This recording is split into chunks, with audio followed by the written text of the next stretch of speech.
speak Igbo, for example. Receive the blessing of the Lord. Nanaka ngozi Chineke. Oh, wow! Can you see that? Wow! Wow! This Chineke. Ị na-asụ Igbo agha? Ndị ebe mụtara Igbo? Mommy gị kụziri gị Igbo. Kedu mommy kụziri gị Igbo a? Mommy bịa na Mommy nidere ezigbo award. Mommy nara award ọ dịrị mommy a ka anyị na-achọ. Mommy na-akụziri ụmụaka Igbo ezigbo chai. Nne m ịwa akpara ịsa anyị. Ndewo nnụ. Susiekwu Igbo ga ike, hapụtụkwala ya hapụ. Biko kụtụrụ ọnụ ezigbo ụmụaka. Bịa hịa ka mụ na gị see foto. Bịa. Mụ na-asụrụ anyị Igbo. Ndewo nna m. Na ngọzi Chineke.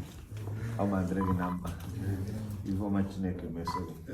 Enwe ma agọzi gị. Ibe ọ pụrụ iche. Ibe o rutere gị metụ gị n'obi. Ịlụ nwaanyị. Sorokwa ya rụsi ụlọ. Na ngọzi Chineke. Ọ ma-adịrị gị na mma. Ndị anyị leka na-arịọ n'afọ Jizọs.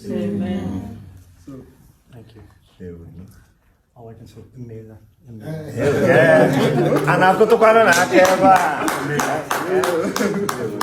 Thank you so much. Thank you. Receive the blessing of the Yeze and the blessing of the Lord and the blessing from the throne.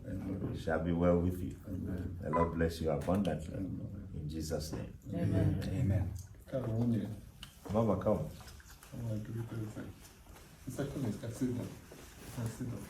I receive the blessing of the Yeze and the blessing of the Lord. It shall be well with you.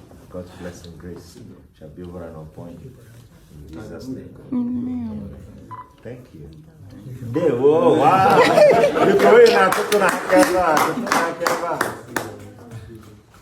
You see, we are excited when you it's enough that you can speak our language. Go ahead. Okay. Yeah, but Mama is huge. Nathan. Oh, wow. Papa was secretary, grandfather. Are you serious? Yeah, when he was alive. Oh, wow. Oh, wow. Oh, Papa made a secretary. Wow. So, some of the pictures, which are now police, send them. Are you serious? So, I got out of Canada. Married Mr. Collins. Okay. So, I had on second. I made traditional marriage. Oh, wow. Igbo marriage.